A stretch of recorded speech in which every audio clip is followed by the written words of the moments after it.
스폰서 역할을 했다고 다단계다. 이제 인센티브가 됐든 수당이 됐든 돈도 받았고. 근데 이걸 왜 규정을 해야 되는지, 이게 진짜 의문이라니까.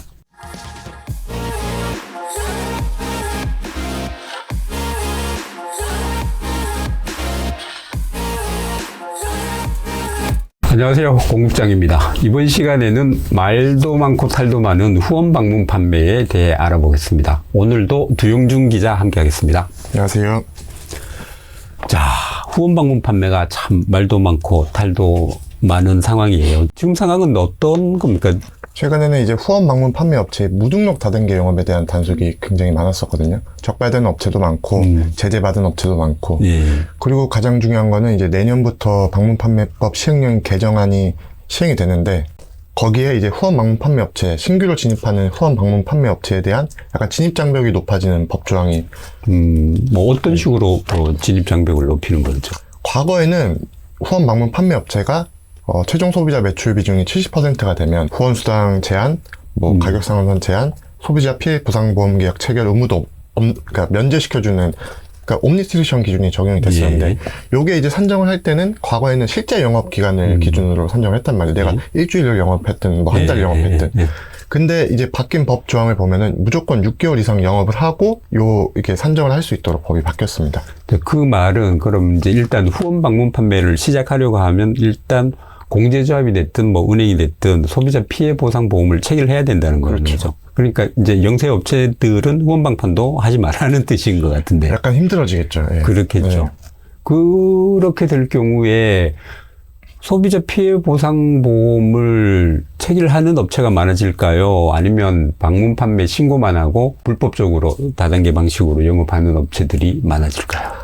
아무래도 등록하는 게 까다로운 조건을 충족해서 영업을 그렇죠. 한다기보다는 네. 방문 판매를 신고해서 간편하게 영업하는 방법이 그런 업체들이 더 많아질 것 같습니다. 그렇겠죠. 지금도 수많은 업체들이 방판 신고만 하고 다단계 영업을 하고 있지만 이게 제대로 단속이 되는 사례가 거의 없는 것 같아요. 네, 단속도 없고 피해도 없고 그런 상황입니다. 자, 그러면 피해가 없다면은 결국은 이게 이제 우리 업계가 충분히 자정 능력을 갖췄다고 볼 수 있지 않을까요? 그렇죠. 그렇다면은 이제 이 유통 방식 자체가 다단계니 방판이니 후원 방판이니 이걸 나눌 필요는 없지 않은가 하는 생각이에요. 저도 그 업종을 차라리 구분하지 말고 하나의, 그러니까 직접 판매 이렇게 하나를 묶은 다음에 그 세부적인 규정은 따로 규정하면 되잖아요. 그렇죠. 굳이 이렇게 세부적으로 나눠서 이거는 행정력도 낭비가 되는 거거든요. 그렇지만 이제 공정위나 공무원들이 이 가오 잡을 때는 좀 이제 말빨도 있고 하구나 하는 걸 좀 느끼기는 좋겠죠. 있어 보이긴 하죠. 예. 최근에 대법원에서 코슈코라는 회사에 대해서 후원 방문 판매 업체죠. 네. 거기에 대해서 무등록 다단계라는 판정을 내린 거죠. 대법원 판결이 났는데 코슈코가 작년에 공정위에 적발이 됐는데 예. 그러니까 쟁점이 됐던 건 위탁관리인이거든요. 위탁관리인이라면 어떤 역할을 하는 사람입니까? 위탁관리인은 말 그대로 회사와 그냥 별도의 계약을 체결해서 특정 조직을 관리를 해주고 그 조직의 전체 실적에 따라서 수당을 받는 사람을 위탁관리인이라고 하거든요. 그 위탁관리인이 어떻게 됐다는 거예요? 그러니까 회사는 위탁관리인이 판매원이 아니라고 주장을 그동안 해왔었거든요. 근데 공정위나 대법원은 위탁관리인도 판매원이다. 그러니까 후원 방문 판매가, 그러니까 후원수당 지급 체계가 1단계를 넘어서면 안 되는데 위탁관리인은 1단계를 넘어서 다단계처럼 이제 수당을 받는 구조다 보니까 요게 이제 무등록 다단계 영업이라는 법적인 쟁점이 됐던 부분이거든요. 예.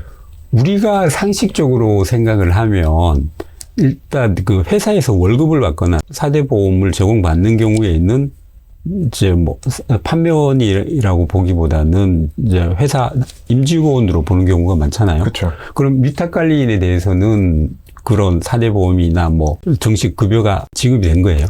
그러니까 위탁관리인 자체가 불법은 아니거든요. 네, 말씀하신 대로 사대보험이나 월급을 줬으면은 요건 판매원이 아닙니다. 그렇죠. 이거는 합법이에요. 네. 근데 이 사람들은 여기 전체 실적에 대한 수당을 받았기 때문에 사대보험이나 이런 거 떠나서 월급은 받지 않고 그 실적에 대한 수당을 받았습니다. 월급이 아니라.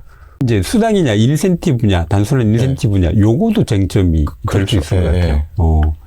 물론 똑똑한 사람들이 알아서 했겠지만 약간 이제 그 판결에 대해서 저도 약간 불편한 생각이 들기는 해요.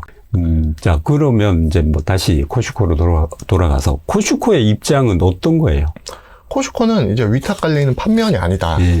그래서 우리는 무등록 다단계가 아니다. 이런 주장이었는데 받아들여지지 않은 거죠. 그런데 이제 회사에서 월급을 받고 뭐 4대 보험이 제공되고 그걸 떠나서 일단 위탁관리인이라는 지위는 일반적인 다단계 판매 업체의 이제 스폰서와 같은 그런 역할을 한 거죠. 그렇죠. 네. 이제 스폰서 역할을 했다고 다단계다.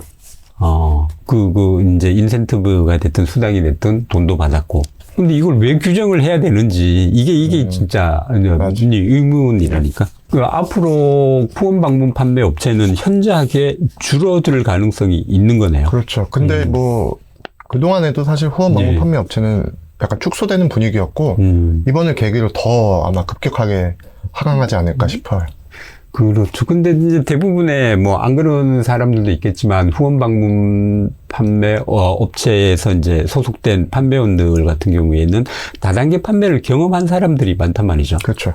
예. 그래서 후원 방문 판매의 이제 수당 지급 체계에 대해서 만족을 못하는 경우가 많고 그 만족을 못하다 보니까 어쩔 수 없이 다단계적인 요소를 포함을 했고 일부 포함을 하긴 했지만 판매원들이 하부에서 올라오는 그런 소득을 못 누리다 보니까 이게 수명이 좀 짧아지는 그런 경향을 띠는 게 아닌가 하는 생각도 듭니다. 그럼 공정위 입장은 어떤 거예요? 공정위 입장은 앞으로 후원 방문 판매를 본격적으로 뭐 단속하겠다, 제재하겠다 이런 입장을 내놓은 게 있나요?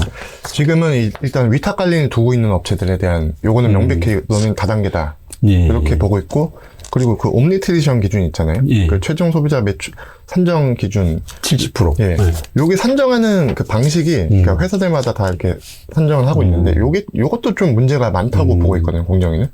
그래서 이거 조사를 할지 말지 지금 이렇게 저울질하고 있다고 알고 있습니다. 대부분 옴니트리션 조항 같은 경우에는 허위로 조작되는 경우가 많아서 처음 후원 방판을 시행할 때부터 대기업들 봐주기 위한 그런 업종이라는 시각이 있었던 거잖아요. 사돈의 8촌까지 그냥 이름 그냥 끌어다가 대충 서류 내면은 그 70% 되거든요. 그러니까. 네.